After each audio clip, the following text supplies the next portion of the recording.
ओम आर्य कन्या inter college Prayagraj. मैं श्रीमती मऊ बासु। हम लोग पढ़ रहे थे कक्षा 7 में विज्ञान। इसमें आज हम लोग नया पाठ पढ़ेंगे, जंतुओं में पोषण। जंतुओं में पोषण कैसे होता है, पोषण है क्या, ये सब चीज़ें आज हम लोग जानेंगे। तो जंतुओं में पोषण पोषण की आवश्यकता क्या है। जीवों द्वारा भोजन ग्रहण करने और इसे पाचन की क्रिया को पोषण कहते हैं। समझ में आया बच्चों? भोजन को ग्रहण करना और उसको पचाने की क्रिया मिलकर पोषण होता है। मानव सहित सभी जीवों को अपने उत्तम स्वास्थ्य, शारीरिक वृद्धि, विकास एवं गतिशीलता बनाए रखने के लिए पोषक तत्वों की आवश्यकता होती है। ये तो सब लोग जानते हो आप लोग। जटिल एवं अघुलनशील खाद्य पदार्थों के सरल एवं घुलनशील खाद्य पदार्थों में टूटने या परिवर्तित होने की पूरे प्रक्रम को पाचन कहते हैं। समझ में आ गया बच्चों? जो हम लोग भोजन खाते हैं उसको डायरेक्ट यूज़ नहीं कर सकते, उसको वो जो होता है जटिल होता है और अघुलनशील होता है। उसको छोटे छोटे टुकड़ों में तोड़कर उसमें जो है एंजाइम वगैरह से काम होकर पूरे शरीर में जो है इसके जो अघुलनशील और जटिल पदार्थ होता है उसको सरल और घुलनशील पदार्थों में बदलने की क्रिया को पाचन कहते हैं। इस प्रकार पोषण की प्रक्रिया दो भाग में होता है। एक होता है विभिन्न खाद्य पदार्थों को ग्रहण करना और दूसरा होता है, इसको अंतर्ग्रहण कहते हैं, और दूसरा होता है उसका पाचन। तो आज हम लोग बात करेंगे कि भोजन का अंतर्ग्रहण क्या होता है। भोजन का अंतर्ग्रहण अलग अलग जंतुओं, पक्षियों और जीव जंतुओं में सब अलग अलग प्रकार के होते हैं। ठीक है। तो मानव सहित अन्य विकसित जंतुओं में भोजन का अंतर्ग्रहण मुख द्वारा होता है।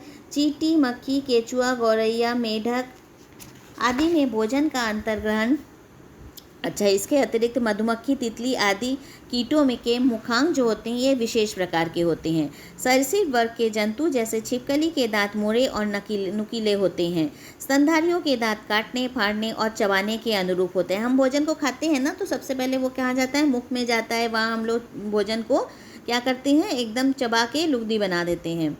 पक्षियों के दांत के स्थान पे चोंच होता है। चोंच की आकृतियाँ अलग अलग होती है जो दाना चुगने, शिकार पकड़ने और फाड़ने के काम आती है। अति सूक्ष्म जीव जैसे अमीबा में भोजन का अंतर्ग्रहण पादपों द्वारा होता है। हाइड्रा अपने स्पर्शकों द्वारा भोजन को ग्रहण करता है। अब आप देखेंगे मानव में पोषण और मानव में सबसे पहले देखेंगे कि अंतर्ग्रहण और पाचन किस प्रकार से होता है। तो इसके लिए आप मानव के आहार नाल का चित्र देख लीजिए बच्चों। ये है मानव के आहार नाल का चित्र। इसमें आपके उसमें क्वेश्चन भी है कि मानव के आहार नाल का नामांकित चित्र बनाइए। तो ये चित्र आपको बनाना है और इसके सारे अंगों के नाम आपको लिखने हैं। तो इसमें देखिए,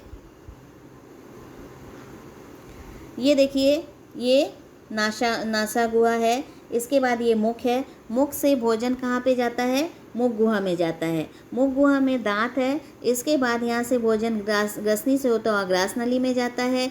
फिर ये किस में जाता है, फिर ये आमाशय है, इसमें जाता है। आमाशय के बाद ये भोजन किस में जाता है, ये जो छोटी आंत है इसमें जाता है। छोटी आंत के भोजन ये बड़ी आंत में जाता है। बड़ी आंत के बाद जो है ये गुदा से बाहर निकल आता है। तो इस तरह से भोजन जो है एक के बाद एक दूसरे अंगों में जाता है। ये है यकृत और ये है छोटी सी जो थैली है, ये है पित्ताशय।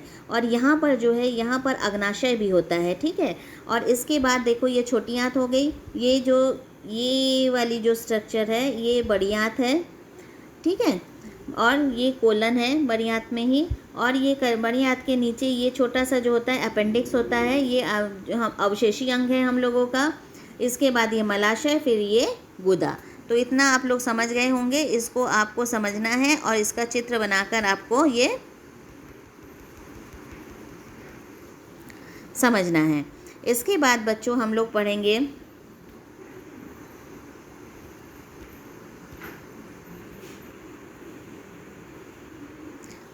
मानव में पाचन किस प्रकार होता है। ठीक है।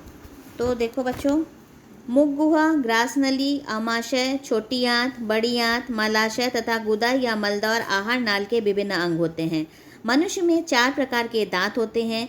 कृंतक, सबसे जो सामने वाला दांत होता है हमारा, जिससे हम भोजन को काटते हैं। उसके बाद है रदनक, 2 हमारे ऊपर और 2 नीचे जो होते हैं एकदम सामने, वो हो गए कृंतक। उसके बाद जो 2 नुकीले दांत होते हैं जो कुत्तों में की तरह लगता है देखने में, कुत्तों की दांत की तरह, वो जो है वो भी, सॉरी कहने के लिए, समझाने के लिए बताया, उसको कहते हैं वो फाड़ने के लिए होता है चीज़ों को। जो वेजिटेरियन होते हैं उनको जैसे गन्ना वगैरह फाड़ते हैं, या जो नॉन वेज होते हैं उनको जो है मांस वगैरह फाड़ने के काम आता है। फिर है अग्रचर्वणक। उसके बाद जो देखना, जो चार चार दांतों के जैसे मोटे मोटे जो दांत होते हैं, सबसे शुरू वाला जो दांत होता है उसे कहते हैं अग्रचर्वणक। वो फाड़ने वाले दांत कुत्ते की तरह जो दिखता है, उसके बगल में जो दांत होते हैं वो अग्रचर्वणक है। ये पीसने और चबाने का कार्य करता है। और उसके पीछे जो दांत होते हैं मोटे मोटे, वो उसको कहते हैं चवर्णक। ये भी पीसने और चबाने का कार्य करता है। इसके बाद दांतों द्वारा, अब ये भोजन जब ये हम लोग दांत उसको काट लेते हैं, फाड़ लेते हैं, चबा लेते हैं, फिर उसके बाद क्या होता है, दांतों द्वारा काटे गए और चबाए गए भोजन में लार मिल जाती है। ठीक है, लार में टाइलिन नामक एंजाइम होता है जो कार्बोहाइड्रेट को ग्लूकोज में बदल देता है। इसके बाद क्या होता है, फिर ग्रासनली में भोजन पहुंचता है। ग्रासनली से भोजन आमाशय में जाता है। ये आपको हम चित्र से बता दें तो ज़्यादा समझ में आएगा। ये देखा आपने, ये मुख में गया, मुख गुहा में भोजन, और मुख गुहा में भोजन जाने के बाद ये कहाँ पे गया,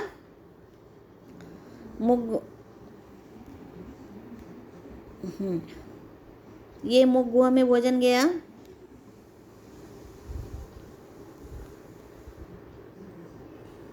मुख गुहा में जाने के बाद क्या हुआ, फिर ग्रासनली में भोजन जाता है। ग्रासनली से भोजन आमाशय में जाता है। यहाँ ग्रासनली में गया, ग्रासनली के बाद भोजन आमाशय में गया। ठीक है, फिर क्या हुआ, आमाशय की दीवारों से जठर रस का स्रावन होता है। ये आमाशय की दीवार जो होती है उससे क्या बनता है, जठर रस। जठर रस का स्रावन होता है जिसमें पाचक एंजाइम, हाइड्रोक्लोरिक अम्ल एवं श्लेष्म पाया जाता है। इसकी दीवारों से जो जठर रस निकला उसमें क्या क्या पाया गया, पाचक एंजाइम, हाइड्रोक्लोरिक अम्ल और श्लेष्म।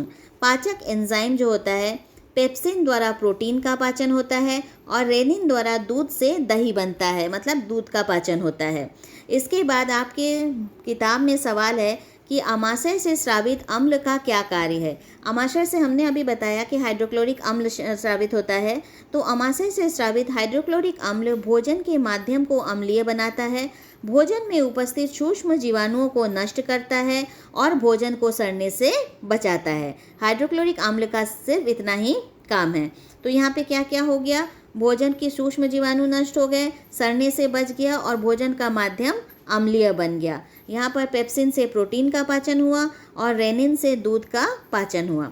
इसके बाद बच्चों, इसके बाद प्रश्न है आपके बुक में, पित्त रस कहाँ बनता है, ये भोजन के किस घटक के पाचन में सहायक होता है।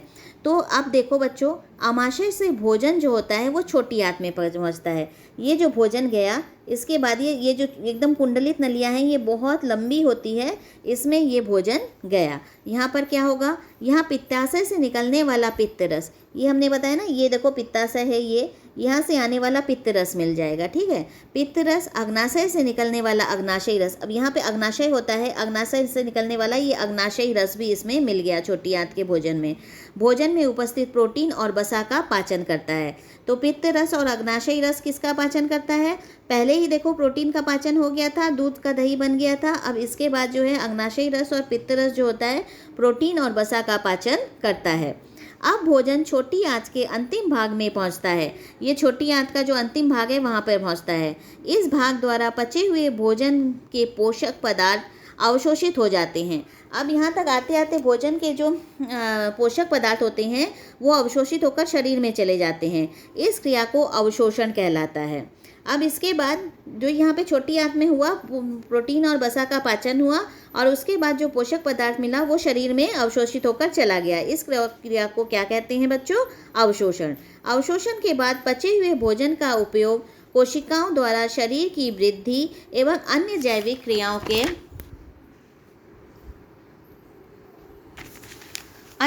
क्रियाओं के संतुलन हेतु किया जाता है। इसके बाद यह प्रक्रिया स्वांगीकरण कहलाता है। ये जो पोषण के बाद जो ये इसका उपयोग होता है, जिससे शरीर की वृद्धि एवं अन्य जैविक क्रियाएं संचालित होती हैं, इस क्रिया को स्वांगीकरण कहते हैं। अब भोजन का अनुपयोगी भाग बड़ी आंत में पहुंचता है। अब यहाँ से सारा भोजन का अवशोषण तो हो गया, अब इसका जो भाग होता है, बचा हुआ जो भाग होता है, अब ये बड़ी आंत में यहाँ पर जाता है। ठीक है, अब भोजन का अनुपयोगी भाग जो होता है बड़ी आंत में पहुंचता है। यहाँ पर इसमें से अतिरिक्त पानी का अवशोषण कर लिया जाता है। अब इसमें भोजन में जो और पानी वगैरह या जो चीज़ें छूटी हुई होती हैं, रस वगैरह, वो सब इसमें अवशोषित कर लिया जाता है बड़ी आंत में। अब बचा हुआ अवशिष्ट भोजन अर्ध ठोस के रूप में मलाशय में एकत्रित होता है। इसके बाद ये कहाँ पे जाता है? ये भोजन यहाँ पर भी पूरा जल का अवशोषण कर लिया गया और इसके बाद ये भोजन कहाँ पे गया? मलाशय में। यहाँ पर ये देखो मलाशय यहाँ पर गया। ठीक है, यहाँ पर क्या होता है? जो समय समय पर गुदा द्वारा मल के रूप में बाहर निकाल दिया जाता है। अब यहाँ पे मलाशय से ये गुदा द्वारा बाहर मल के रूप में निकाल दिया गया, इसे बहिर्विक्षेपण कहते हैं। तो है ना बच्चों आसान? इसमें आप लोगों को सब समझ में आ गया होगा। एक दो बार वीडियो सुनेंगे और ये जो हमने आपको नोट्स दिया है वो आप पढ़ लेंगे तो आपको समझ में आ जाएगा। अब बच्चों आगे की चीज़ जानते हैं। अब देखो हम लोग के यहाँ पे क्वेश्चन आंसर है। सही विकल्प, मुख गुहा में भोजन के किस अवयव का सरलीकरण होता है? तो मुख गुहा में भोजन के किस अवयव का सरलीकरण होता है? कार्बोहाइड्रेट का। भोजन का पाचन पूर्ण हो जाता है किसमें? छोटी आंत में। हमने बताया यहाँ से पूरे जो पोषक तत्व होते हैं वो शरीर में चले जाते हैं। इसके बाद कृंतक दांत का कार्य है, हमने आपको पढ़ाया, काटने का। लार में पाया जाने वाला एंजाइम, इसमें टाइलिन एंजाइम पाया जाता है। इसके बाद है, बस आज के लिए बस इतना ही पढ़ना है बच्चों। इसके बाद का हम लोग भाग 23 में पढ़ेंगे। तब तक के लिए खुश रहो, सुरक्षित रहो, पढ़ते रहो और